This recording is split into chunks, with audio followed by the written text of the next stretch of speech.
noite, pessoal. Sejam bem-vindos.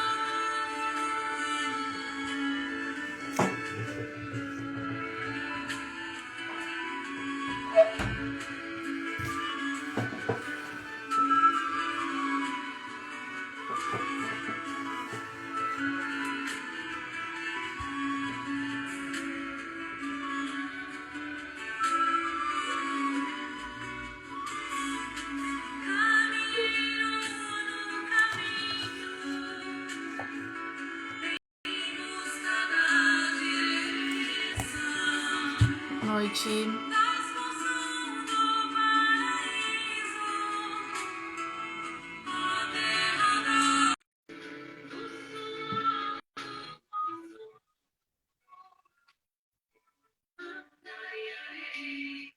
Boa noite, Marilu.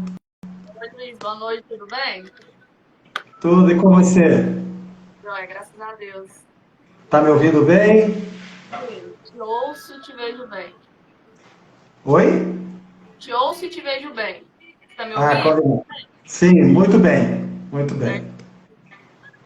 A gente já vai começar, tá? Só dá um minutinho pro pessoal chegar. Não tem pressa, tranquilo. Pessoal que tá entrando, sejam bem-vindos. Já já a gente inicia, tá?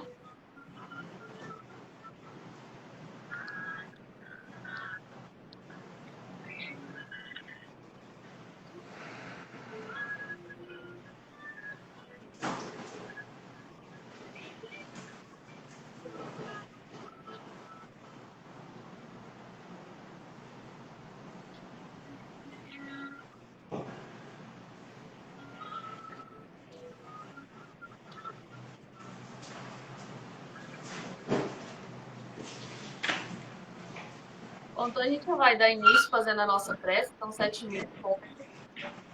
Mais uma vez, boa noite a todos que estão aqui em mais uma reunião pública do Grêmio. Muito bom ter vocês aqui.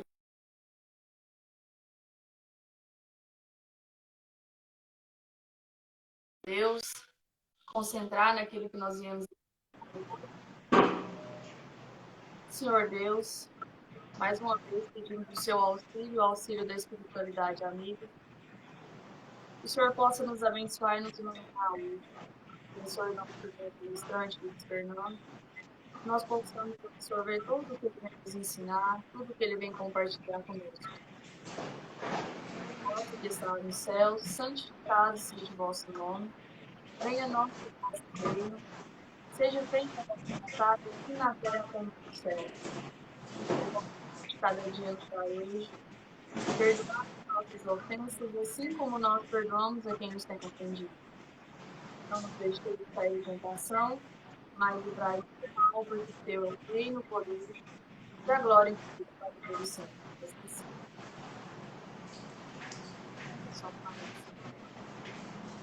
Então, pessoal, hoje a nossa live vai ser com o Luiz Fernando, mais uma vez.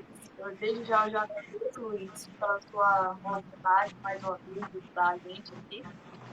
E vai ser no estilo de perguntas e respostas. Então, eu vou sortear algumas perguntas e ler, e o Luiz vai responder de acordo com o tempo que for possível, né? Aí, antes da gente começar, Luiz, eu vou ler um pedacinho da leitura do Evangelho, tá? Claro, claro. Então, eu vou ler uma leitura do capítulo 15, Fora da Caridade na Salvação. Item 4, Maior Mandamento. Os Deus, tendo sabido que ele estava para a força dos seus, reuniram-se e um deles, que era doutor da lei, veio lhe fazer essa pergunta para o tentar. Mestre, qual é o maior mandamento da lei? Jesus lhe respondeu: Amareis o Senhor vosso Deus de todo o vosso coração, de toda a vossa alma, de todo o vosso espírito. Eis aí o maior e o primeiro mandamento. Eis o segundo que é semelhante a este. Amareis o vosso próximo como a vós mesmos. Toda a lei e os profetas estão contidos nesses mandamentos. São Mateus, capítulo 22, versículo 34 ao 40. Caridade e humildade, tal é, pois, o único caminho da salvação. Egoísmo e orgulho, salvo da perdição. Este princípio está formulado em termos precisos nestas palavras: Amarei a Deus de toda a vossa alma, e ao vosso próximo como a vós mesmos. Toda a lei e os profetas estão contidos nesses dois mandamentos. E para que não haja mais equívoco sobre a interpretação do amor de Deus e do próximo, ajunta. E eis o segundo mandamento, que é semelhante ao primeiro. Quer dizer que não se pode servir verdadeiramente, não se pode verdadeiramente amar a Deus nem amar o próximo, nem amar o próximo, nem amar a Deus. Portanto, tudo que se faz contra o próximo se faz contra Deus.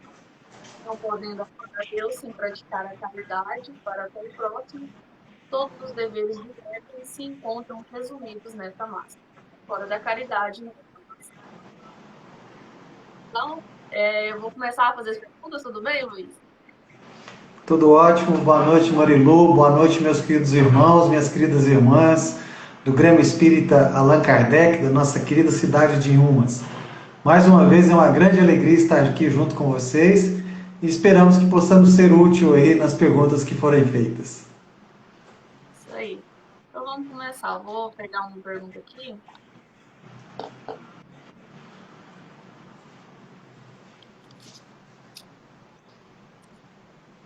Algumas religiões falam sobre a volta de Jesus num futuro. Isso realmente pode acontecer? Muito bem. Então vamos começar a entender esse processo, né? Que as pessoas falam, Jesus vai voltar. Então nós precisamos primeiro lembrar das duas condições em que todos nós, inclusive Jesus, quando esteve encarnado aqui, vivemos.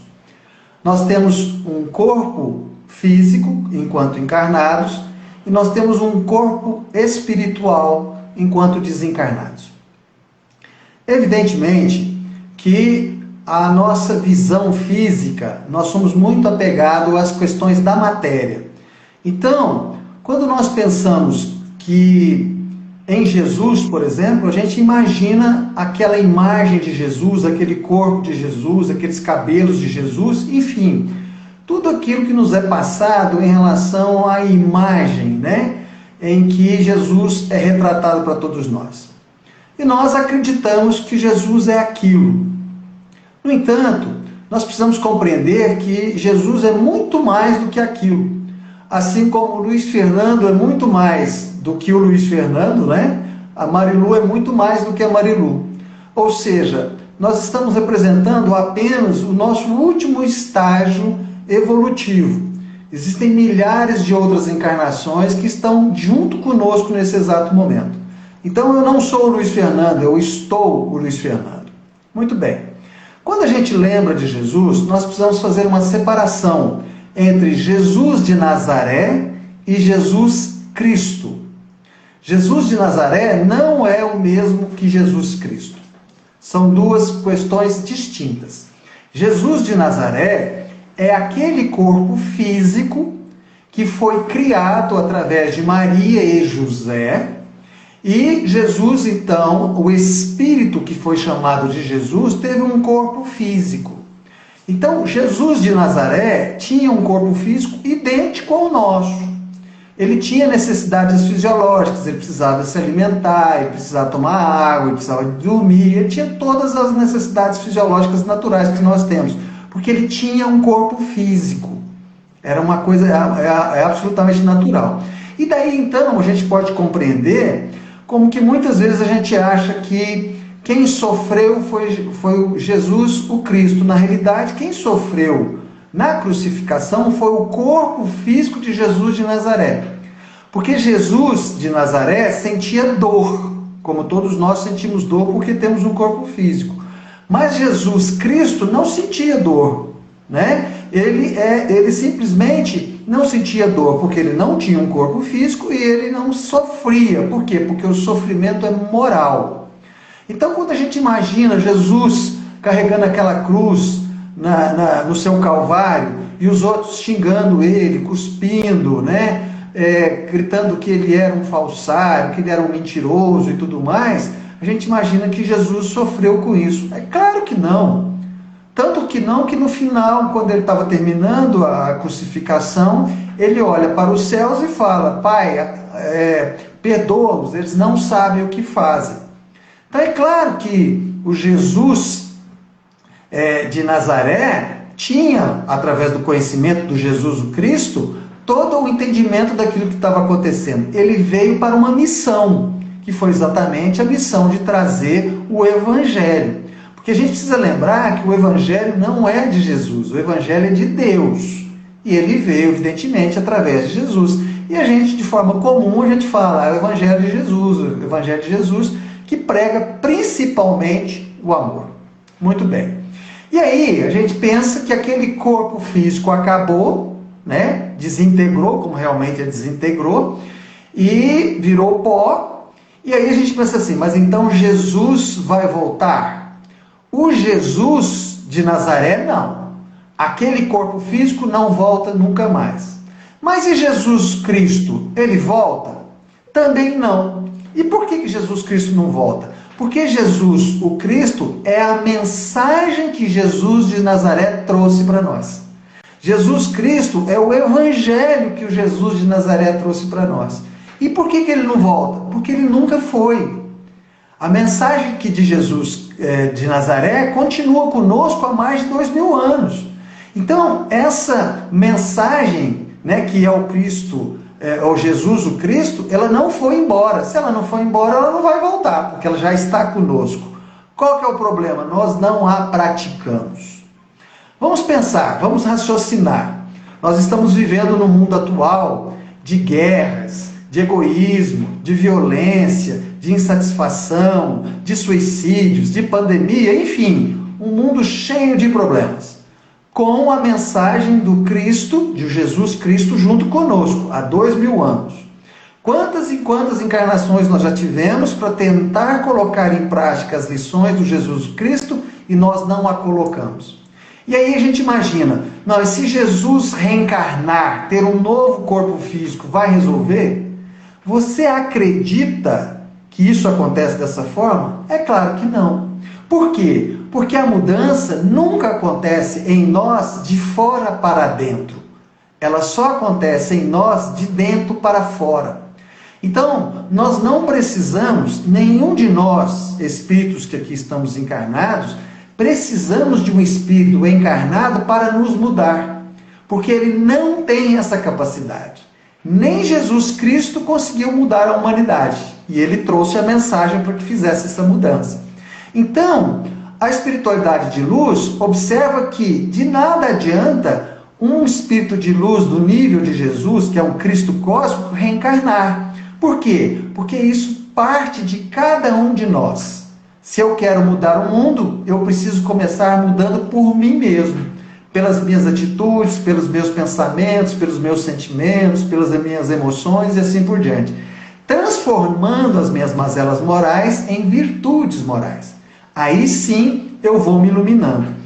Então, quando a gente vê algumas religiões falando Jesus vai voltar, né? Cristo vai voltar e tudo mais, nós espíritas, sobre a luz da fé raciocinada, afirmamos que não.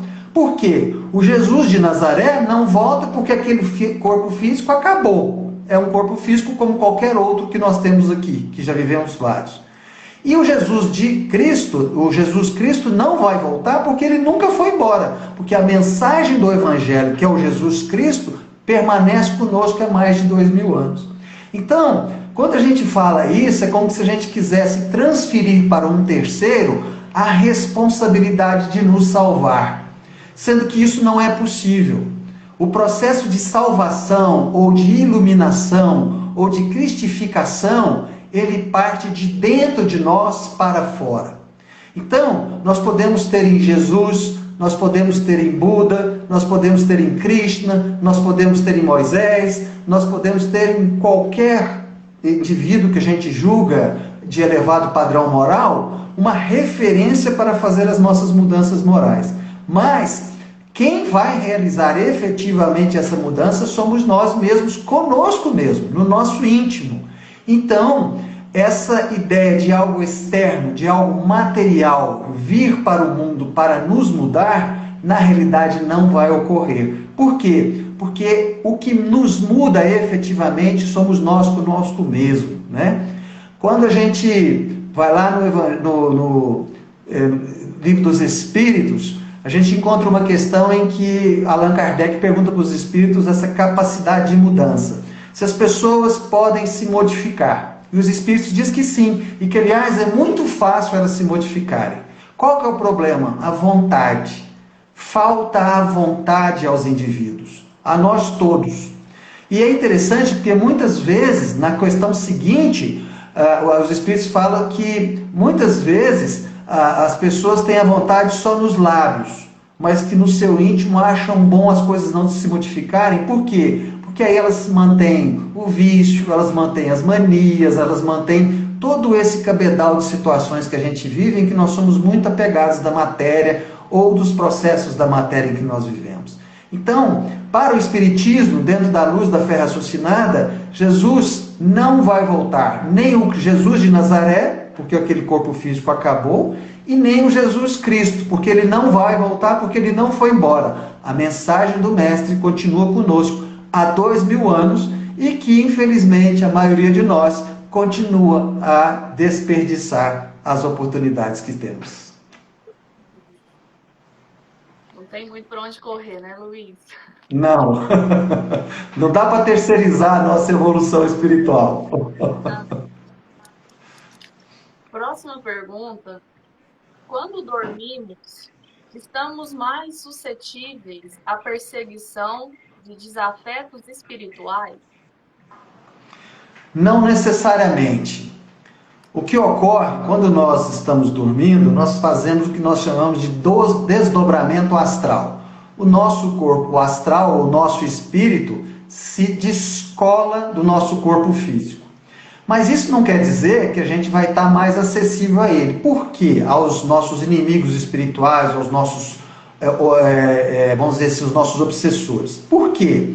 Porque o processo não é de corpo para corpo. O processo é de mente para mente. Então eu posso estar desperto e estar sintonizado mentalmente com as influências negativas do meu obsessor. Como eu posso também estar dormindo em desdobramento astral e estar sintonizado com a mente do meu obsessor. Então, o estado letárgico do sono, né? Ele na realidade só te propicia ter uma sensibilidade maior dessa percepção extrafísica, espiritual. Então, você dormindo num desdobramento, você tem mais facilidade de enxergar, né, de perceber o seu obsessor, de perceber as situações agressivas ou desequilibrantes, de ir para determinados lugares que às vezes a sua sensibilidade e a sua sintonia te leva até lá e assim por diante. Então, os nossos processos de sintonia, tanto de sintonias boas com espíritos de luz, de bondade, de amor, quanto sintonias com espíritos trevosos ou espíritos que estão doentes ou espíritos desajustados, elas se fazem através da nossa mente. Então, o que nós precisamos fazer é observar e vigiar o que nós estamos pensando. Observar e vigiar quais são as nossas tendências emocionais, quais são os nossos tipos de sentimento, quais são as nossas vontades. Isso vai nos dar, então, uma clareza da sintonia mental na qual nós estamos. E é essa sintonia que faz com que nós criamos, a gente chama hoje de link. É como se a gente criasse um link, como nós estamos linkados aqui, todos numa sala virtual, é a mesma coisa. É um link mental em que nos aproxima e muitas vezes, dependendo do nível ou do grau de submissão mental que a gente pode se tornar uma presa para esses obsessores. Mas todo o processo obsessivo ele começa na nossa mente. Somos nós que nos permitimos, através de sentimentos, de emoções, de pensamentos, de palavras e de ações, a nos submeter a essa condição. Então, a condição de estar dormindo ou não, ela não altera o padrão de submissão ou de influenciação mental que um espírito obsessor pode ter sobre nós. Ela só aumenta a percepção desse processo obsessivo.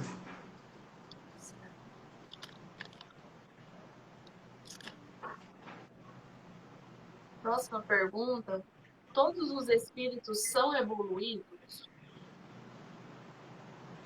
Observe só, nós temos várias leis cósmicas.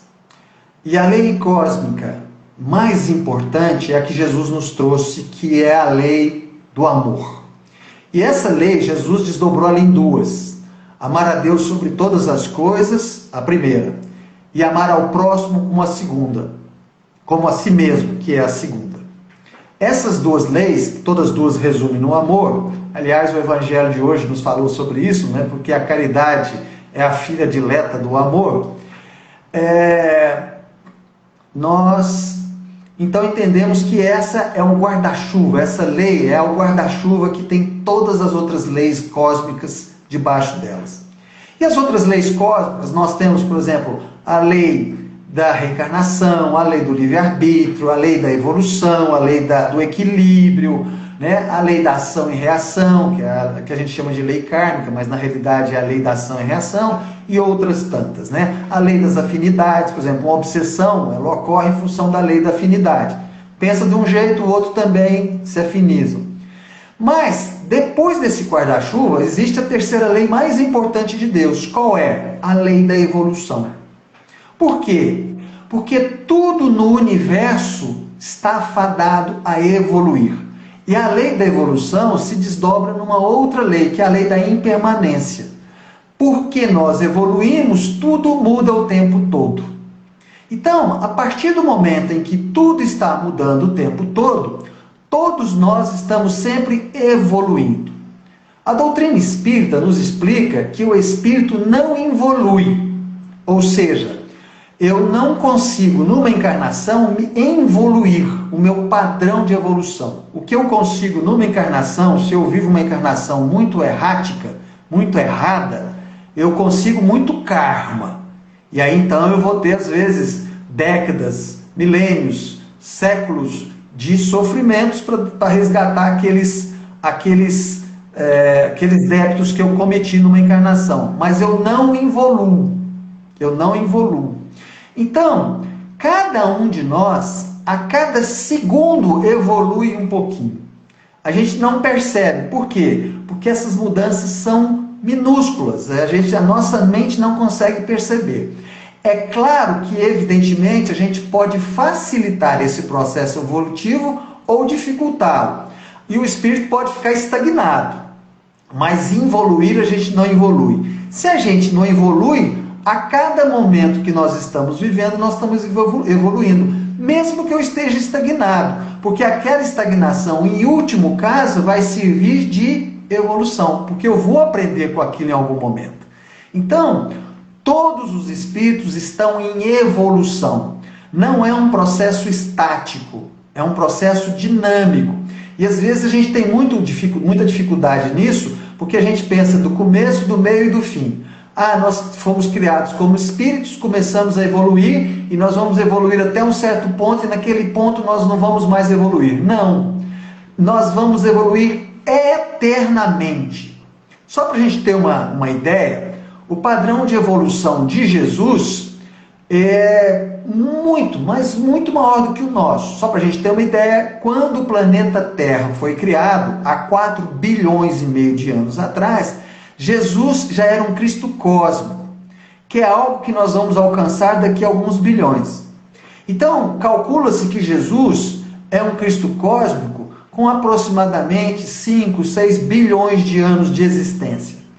Já sabemos que existem Cristo cósmicos com 13, 16 bilhões de anos. Ou seja, Cristos cósmicos que têm o dobro da evolução de Jesus. A gente não concebe isso. Né? A gente não dá conta de conceber.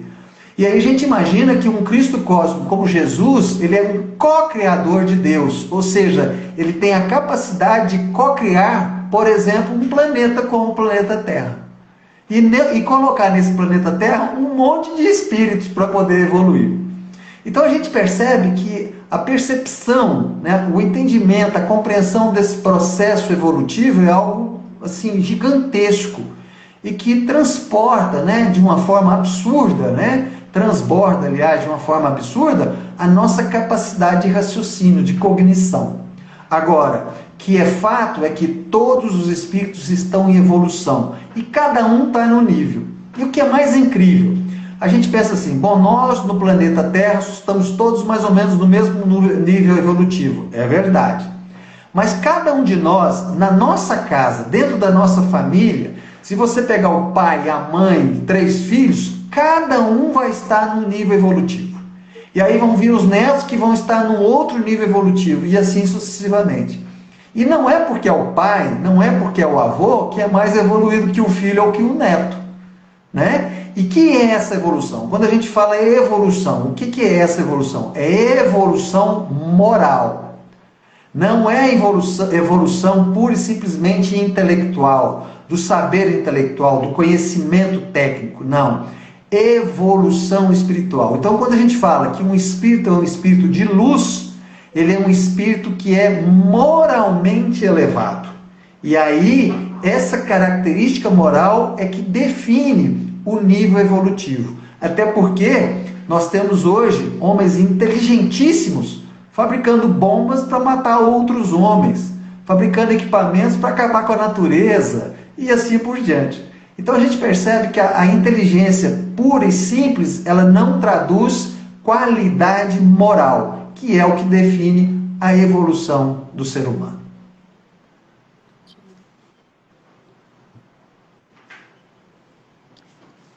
Próxima pergunta. Se André Luiz chegou ao plano espiritual na condição de suicida, ele seria qualificado para o trabalho que vemos ele relatar em suas obras psicografadas por ti? Ótima pergunta. Não sei quem fez não, mas vou bater palma. Ora, se o cara enquanto encarnado traía a esposa, bebia, fumava, cobrava de todo mundo, não era um médico bondoso, ele morre, vai para um bar, como é que ele tem capacidade para fazer isso? Não é isso? O resumo da pergunta é essa. E o seu raciocínio está correto. Você que fez essa pergunta, o seu raciocínio está correto. Mas você se esqueceu de um detalhe. Qual é?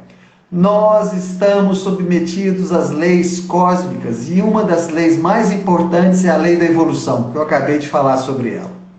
Ora, quando se cria a capacidade de ter um projeto evolutivo, como é, por exemplo, a doutrina espírita, e aqui é bom a gente lembrar que a doutrina espírita não é o único projeto evolutivo que existe no planeta Terra.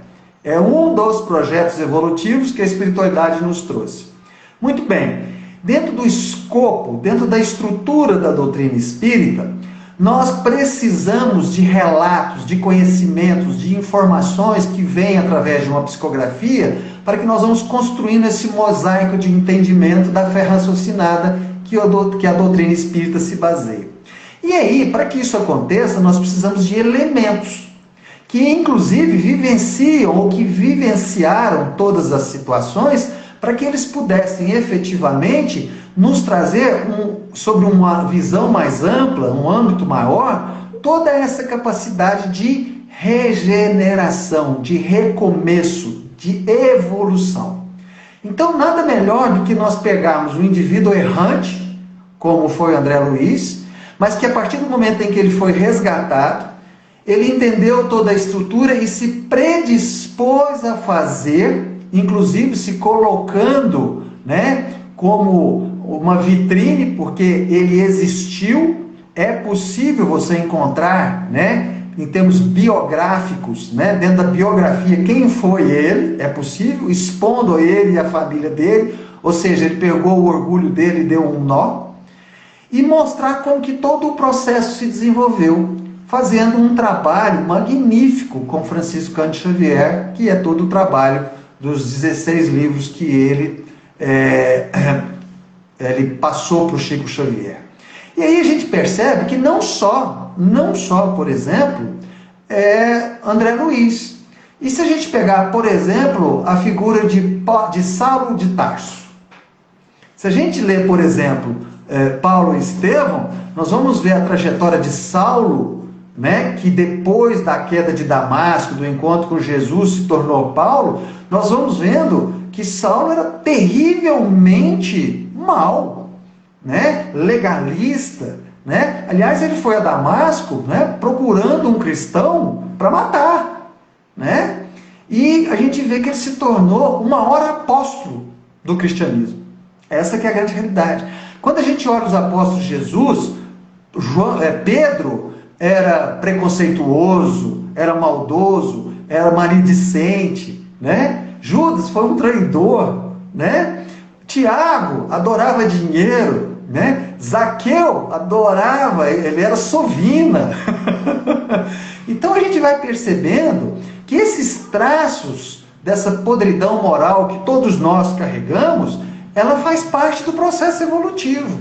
Então é absolutamente natural que sim, que André Luiz viesse trazendo na sua bagagem, no seu bojo, todos os seus erros, todos os seus equívocos, para que ele pudesse mostrar para nós que é possível fazer a transformação. E é exatamente isso que a gente vai perceber o cerne da questão de toda a obra, né, bibliográfica que existe, psicográfica que existe, né, que são as obras do Espiritismo, né, que dão base para a gente compreender tudo isso. Ou seja, todos nós trazemos nas nossas costas uma bagagem muito grande de todas essas dificuldades, dos nossos erros, né? Como diz um espírita muito, Divaldo Franco, ele fala que nós somos reféns do nosso passado. Todos nós somos reféns do nosso passado. E como é que nós vamos consertar esses erros do passado? Entendendo como que ocorre, buscando a nossa transformação moral e realmente nos colocando à disposição de realizar essa transformação íntima.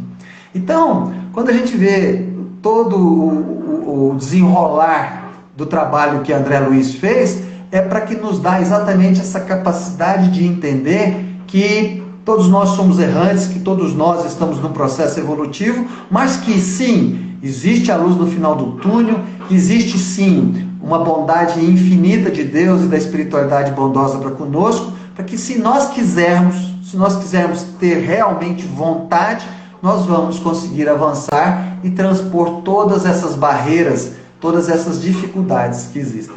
Mas obrigado, a sua pergunta é muito interessante e isso faz nos humanizar. Ou seja, nós não somos diferentes de André Luiz, nós não somos diferentes de Paulo de Tarso e não somos nem mesmo diferentes de Jesus. Só que Jesus cumpriu essa tarefa que nós estamos cumprindo hoje há bilhões e bilhões de anos atrás. Mas que não tenha dúvida, lá na frente, todos nós chegaremos ao patamar que Jesus já chegou. São relatos, né, Luiz, que ele também compartilha, né, nos livros, né? Trabalhos Sim. que ele fala e divide, né, que é exemplo para a gente também. Exato. E é muito importante a gente entender que nós somos todos iguais, você entendeu? Né? Um anjo, ele não se torna anjo, Deus não cria ele anjo, né? Eu virei, pega uma varinha de condão e plim, virou anjo. Não, foi todo um processo idêntico ao que nós estamos passando, né? Agora, nós precisamos desse cabedal de conhecimento para criar toda essa estrutura, para entendermos racionalmente esse processo evolutivo que a gente está submetido. Então, não tem ninguém melhor do que ninguém. Alguém pode estar mais evoluído, mas já passou pelos erros que nós passamos. Não tenhamos dúvida disso. A gente só vê o resultado final, né? É a última pergunta, viu, Luiz? Sim. Sobre a parte de trabalhos mediúnicos de uma casa, devemos separar o trabalho que atende o público daquele em que há a participação apenas dos médios? Sim, observe só. É muito importante a gente compreender determinados parâmetros. Por exemplo, como eu comentei a princípio, nós estamos num processo evolutivo. E quando a gente começa a conhecer a doutrina espírita, e a gente passa a perceber a nossa importância e a nossa necessidade de ser um médium, nós vamos fazendo o que nós chamamos de desenvolvimento mediúnico. E esse desenvolvimento mediúnico, ele precisa ser paulatino, constante e gradual. Por quê? nós vamos adquirindo esse conhecimento de uma forma gradual, um pouquinho todos os dias. Cada livro que eu leio, cada palestra que eu escuto, cada debate que eu participo, cada livro, cada, sei lá, revista que eu vejo, filme que eu escuto, enfim, eu vou construindo, né, todo um universo em que eu vou aumentando esse conhecimento meu. Esse conhecimento que técnico, né, teórico. Quando nós partimos para a parte prática desse conhecimento da doutrina espírita, ou da prática mediúnica, nós vamos percebendo que essa prática mediúnica, ela quase nunca é exata como o que a gente lê. Então, nós nunca, por exemplo, teremos uma sessão de desobsessão igual uma à outra. Jamais. Nós nunca daremos um passe igual um ao outro. E é interessante porque se a gente não perceber, se a gente não parar para observar, a gente não consegue perceber isso. Então, o que acontece? Como nós vamos estar sempre em desenvolvimento, aquelas pessoas que vão no centro só para tomar um passe, para escutar uma palestra, às vezes está com a energia ruim, vão lá tomar uma água fluidificada e tudo mais, elas não estão focadas nos mesmos objetivos que os médiuns em desenvolvimento estão. Porque o nosso processo é contínuo. Todo o tempo nós vamos estar aprendendo. Então, é evidente que precisa existir uma separação dos trabalhos que são abertos ao público, daqueles trabalhos que são fechados aos médiuns, por uma simples razão. Porque aqueles que não estão participando desse processo contínuo não vão dar conta de participar e de acompanhar os aprendizados que irão ocorrer. E aí eles acabam atrapalhando todo esse processo que é o desenvolvimento mediúnico. Não só da própria manifestação do médium, quando incorporado, ou da própria manifestação ou da inibição das entidades que lá estão. Porque se ele está lá e ele não está participando com aquele foco, com aquele afinco, com aquela necessidade, o que acontece? Muitas vezes o pensamento dele está em outras coisas, muitas vezes em pensamentos fúteis, pensamentos que são absolutamente contrários àquela energia de amor, de paz, de perdão, de contrariedade e assim por diante. Estou me lembrando aqui que numa oportunidade eu fui convidado para participar de uma sessão de desobsessão em um centro no interior do estado e que naquela oportunidade haviam 3 novos médiuns que estavam fazendo a primeira experiência de uma sessão de desobsessão. E aí eu como assistente só estava observando, analisando, ele dentro do que a gente podia fazer, ajudando com oração, pensamentos construtivos e tudo mais, manifestou-se uma entidade bastante astuta. E a gente ficou claro que o objetivo dela era tumultuar aquela sessão de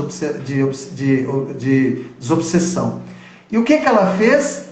Ela foi exatamente para cima dos 3 novos companheiros que estavam lá, levantando questões pessoais que não eram de conhecimento do grupo.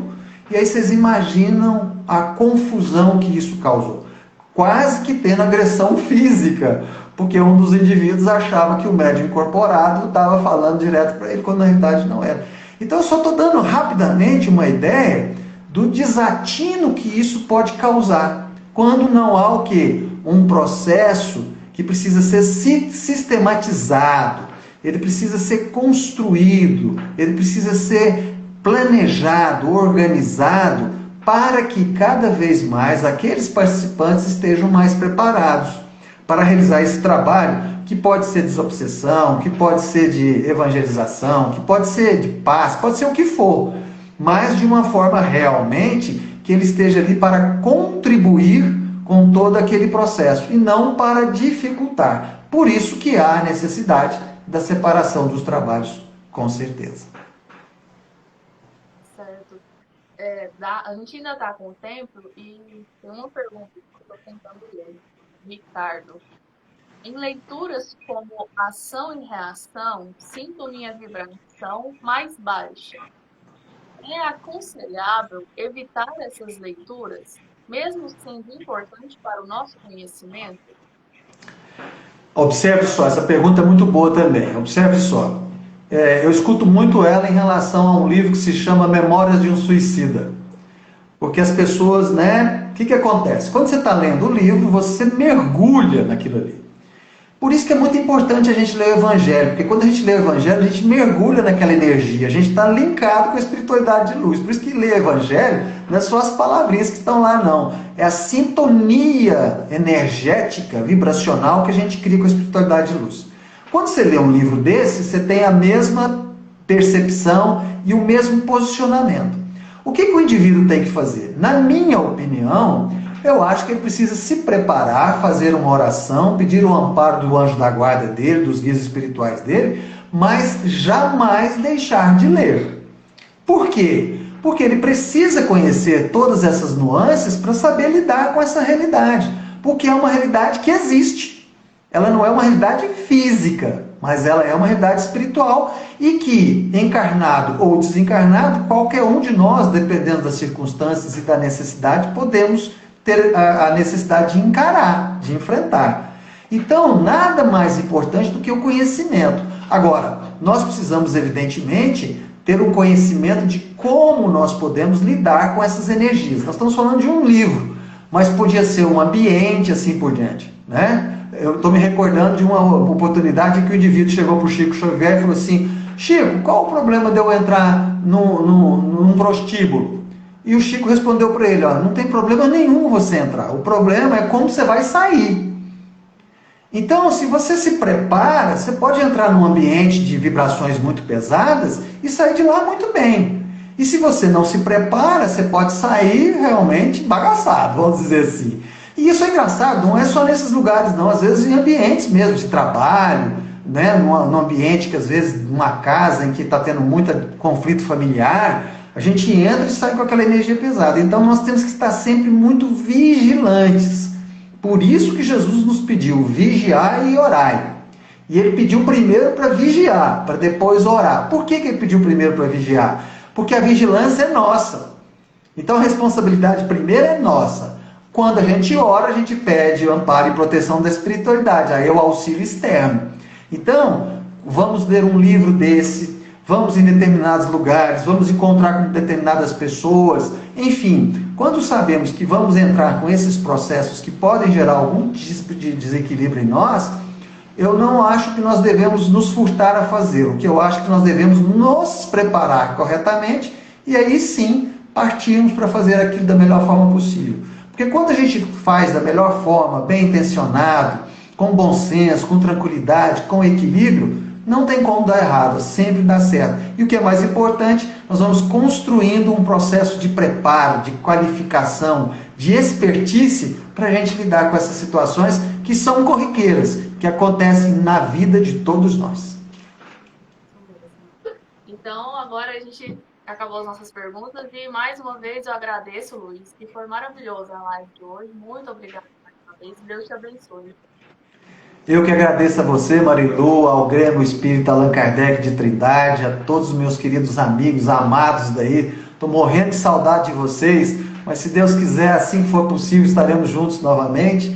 Muita paz, muita tranquilidade e muita gratidão a todos vocês pela presença, pelo carinho e sempre por toda essa atenção maravilhosa que vocês têm conosco. Um beijo grande no coração de todos. Muito obrigado, uma boa noite a todos. Boa noite, abraço, Luiz. Obrigada, viu? Fica com Deus. Obrigado. Pessoal, então eu vou convidar vocês agora para a gente já ir passando para a nossa parte final. Só que eu preciso dar um recado muito importante antes de encerrar. Que essa aqui, né, foi a nossa última live, porque a gente vai voltar com os funcionamentos da casa presencialmente na semana que vem. Então, para o pessoal de Inhumas, né, é importante vocês saberem disso e para o pessoal que está acostumado a ver as nossas lives também. No momento, a gente não tem como fazer a transmissão ao vivo de lá. A gente vai providenciar isso mais para frente, vai que agora a gente não tem os recursos certos, mas assim que possível a gente vai tentar fazer também. Então, eu queria comunicar isso para vocês. A partir de semana que vem, já na segunda-feira, que é o dia dos estudos da casa, a gente já vai iniciar. E eu queria frisar bem e pedir também o auxílio de todo mundo que nós vamos retornar, só que com todos os cuidados que são necessários. E aqui entra, né, o bom senso de cada pessoa que for frequentar a casa, tanto nos estudos quanto na reunião pública. Então a gente vai estar lá ferindo a temperatura, vai ter álcool lá disponível para o pessoal higienizar as mãos, vai ter o distanciamento para poder sentar no banco. O passe não vai ser dentro da cabine, vai ser um passe coletivo no salão. E a gente vai tentar diminuir mais um pouquinho o tempo da reunião. É um processo de adaptação. Então a gente vai começar de novo, né? É importante a gente ter isso em mente. Não vai sair nada perfeito do jeito que a gente quer, mas a gente vai começar. O importante é começar. Então a gente está voltando e a gente, para voltar com segurança, a gente tem que contar com o auxílio de todos. Então, se você quer ir no centro e viu que está com um pouco de febre, está gripado, com algum sintoma, a gente pede que, por favor, não vá. Então, fique em casa, espera dar uma melhorada, né? Ter certeza que não é nada mais grave para você poder ir. Porque o Espiritismo nos ensina isso também, né? A gente tem que ter o bom senso, a fé raciocinada e também não prejudicar o outro, mesmo que seja inconscientemente, né? Então, eu ainda vou divulgar aqui no Instagram um vídeo, vou postar tudo certinho, falando o dia, o horário, as condições, quantas pessoas podem ir, porque é uma quantidade também que não é liberado totalmente pelo decreto municipal aqui de Inhumas, né? Enfim, só estou avisando mesmo que a gente vai voltar semana que vem, tá bom? Então, as nossas lives, às quartas-feiras, elas vão deixar de acontecer por um tempinho, tá bom? Mas a gente vai estar sempre postando o conteúdo aqui no Instagram para poder manter contato com vocês, o pessoal que não é de Inhumas, né? O pessoal que é de Goiânia, Itaberaí, que assiste a gente aqui, certinho? Então, esse é o meu recado. Conto com vocês. A casa vai estar reaberta a partir de segunda-feira, recebendo vocês no estudo, e quarta-feira nas reuniões públicas, no mesmo horário, às 7h30, tá bom? Então, agora a gente vai então fazer o encerramento. Quem tiver a sua garrafinha com água, o seu copo com água, já pode colocar aí do lado, mentalizar que a gente vai pedir a frutificação e o passo e fazer o encerramento, tá bom? Então, vamos mais uma vez agradecer por essa palestra do Luiz Fernando, que foi maravilhosa. Grandes ensinamentos que nós vamos levar para a nossa vida. Vamos tentar colocar em prática, nos aproximar mais dos ensinamentos do Cristo. Pedimos, Senhor, que a espiritualidade mais uma vez se faça presente, nos auxiliando, nos envolvendo com a sua luz. Que todos possam agora ir na casa de cada pessoa que está vendo essa live, cada recipiente com água, possa receber os medicamentos necessários para as enfermidades do corpo, do perispírito. Que seja um líquido, um remédio que dissipa todo o mal, que traz a cura. Pedimos também, Senhor, a aplicação do passe reparador, que ele possa cair sobre as nossas cabeças como pétalas rosas perfumadas, que tiram toda a angústia, todo o desespero, que trazem paz, confiança, sabedoria e força para enfrentar as dificuldades. Pedimos que a espiritualidade desde já esteja conosco no retorno das atividades e que continue amparando e iluminando cada irmão que se faz presente nas lives às quartas-feiras. Todos sempre juntos, num só coração, a caminho do bem. Ave Maria, cheia de graça, o Senhor é convosco. Bendita sois vós entre as mulheres, bendito é o fruto do vosso ventre, e nasceu Jesus. Santa Maria, Mãe de Jesus, rogai por todos nós que somos pecadores, agora e na hora do nosso desenlace, que assim seja. Então, pessoal, muito obrigada pela participação de todos vocês. Foi um grande prazer ter vocês aqui mais uma vez, confiando no trabalho da casa. E a gente se vê. A gente vai deixando informações aqui no Instagram e as mensagens e as postagens também, certinho? Qualquer dúvida, pode mandar aqui, que assim que possível a gente responde. Tudo bem? Muito obrigada mais uma vez. Fiquem todos com Deus. Uma boa noite.